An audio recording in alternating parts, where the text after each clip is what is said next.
নমস্কার, সিংহাসনের মহাসংগ্রামে আপনাদের সাথে আমি প্রিয়াঙ্কা। আর শুরুতেই আমরা নজর রাখবো সন্দেশখালির দিকে। আমরা জানি যে গত জানুয়ারি মাস থেকে একেবারে বঙ্গ রাজনীতি সরগরম হয়ে রয়েছে সন্দেশখালি নিয়ে।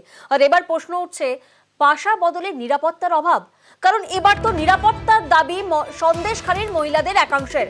শুভেন্দু অধিকারীর কাছে নিরাপত্তার আর্জি। সকালে যে ছবি ধরা পড়ে সন্দেশখালির বাগদি পাড়ায় জমায়েত হয়, সেই জমায়েতে দুষ্কৃতীদের হুমকি, পুলিশি ধরপাকড়ের অভিযোগ সামনে উঠে আসে। আমরা জানি যে রাত পাহারা হয়, রাত পাহারার পর সকালেও পথে মহিলাদের একাংশ, যে ছবি আপনারা দেখছেন সন্দেশখালির ছবি, সন্দেশখালিতে মহিলাদের একাংশ নিরাপত্তার দাবি করছেন, নিরাপত্তার আর্জি তাদের শুভেন্দু অধিকারীর কাছে।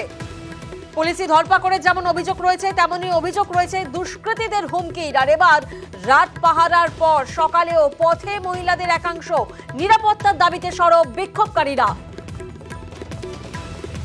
আমরা চাই যে আমার দাদাকে আজকে তুলে নিয়ে গেছে, কালকে হয়তো অন্য একজনের ছেলেকে তুলে নিয়ে যাবে, তো আমরা কার ভরসায় থাকবো এখানটায়? আমরা যে শুভেন্দু অধিকারী দাদার হিসেবে যে আমরা প্রতিবাদ করেছি, আমরা সেই দাদার কাছে চাইছি যে আমাদের নিরাপত্তা চাই। আমার দাদাকে নিয়ে গেছে, কালকে হয়তো অন্য একজনকে নিয়ে যেতে পারে, আমরা কার ভরসায় থাকবো বলুন?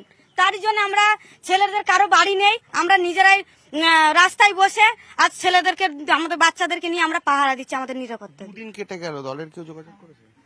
দলের বলতে যোগাযোগ করছে, কিন্তু কোনো খবর আসছে না। রেখাদির কাছে, শুভেন্দু অধিকারীর কাছে আমরা চেষ্টা করছি আমাদের কথাগুলো যাতে পৌঁছায়। শুভেন্দু অধিকারীর কাছে হাত জোড় করে মিনতি চেয়েছি যে আমাদেরকে নিরাপত্তা দেওয়া হোক। আমরা খুব খারাপ পরিস্থিতিতে আছি, আমাদের স্বামীরা ঘর ছাড়া, আমরা সারা রাত পাহারা দিচ্ছি।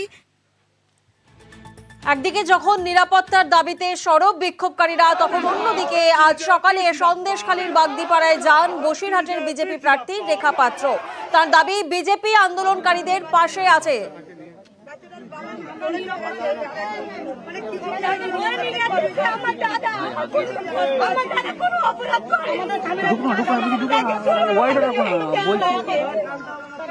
ভারতীয় জনতা পার্টি যখন এই গরিব মানুষের মাথায় হাত রেখেছে, অবশ্যই এনাদের সুরক্ষিত দেবে। ভারতীয় জনতা পার্টির বিরোধী নেতা শুভেন্দু অধিকারী আমাদের মাথায় হাত রেখেছেন, তার সাথে সাথে আজকের প্রধানমন্ত্রীজিও রেখেছেন। আমার মা বোনেদের কাছে আমার একটাই অনুরোধ, আপনারা যারা অত্যাচার করছে আপনারা ভিডিও করবেন, আর তাদের নামগুলো আপনারা লিস্ট করুন, করে আপনাদের মন্ডলের সভাপতি যারা আছে তাদের হাতে দিন, অবশ্যই তাদের ব্যবস্থা হবে।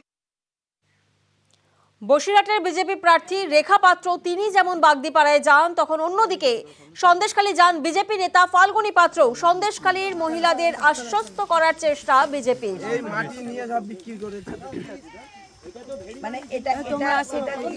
দল অবশ্যই পাশে আছে। শুভেন্দু দত্ত একদম ডাইরেক্ট সেই মহিলাদের, তারা সেখানে যারা সংগঠন আছে, অন্যান্য ব্যক্তিরা যারা আছে, প্রত্যেকের কাছ থেকে তিনি খবর নেন। প্রত্যেক দিন তার আপডেট থাকে। তিনি বিভিন্ন জায়গায়, আপনারা দেখছেন প্রত্যেক জায়গায় তিনি ব্যস্ত, কিন্তু তার মানে এই নয় যে তার দৃষ্টি এড়িয়ে গেছে। তিনি অবশ্যই খবর রেখেছেন। শুধু তিনি নয়, আমাদের পুরো সংগঠন সেই বিষয়ে খবর রেখেছে, এবং তার জন্যই একের পর এক নেতৃত্ব এখানে আসছে, তাদের পাশে আসছে। বাগদিপাড়ায় যেখানে শুভেন্দুদার পোস্টার ছিঁড়ে ফেলা হয়েছে, আমাদের প্রচারে বাধা দেওয়া হচ্ছে, শুভেন্দু অধিকারীকে ভয় পাচ্ছে, স্বভাবতই বিজেপিকে ভয় পাচ্ছে। আমরা প্রত্যেকের পাশে আছি, সাথে আছি, আমরা আসছি, আমরা খবর রাখছি এবং আইনগতভাবে ব্যবস্থা নেব।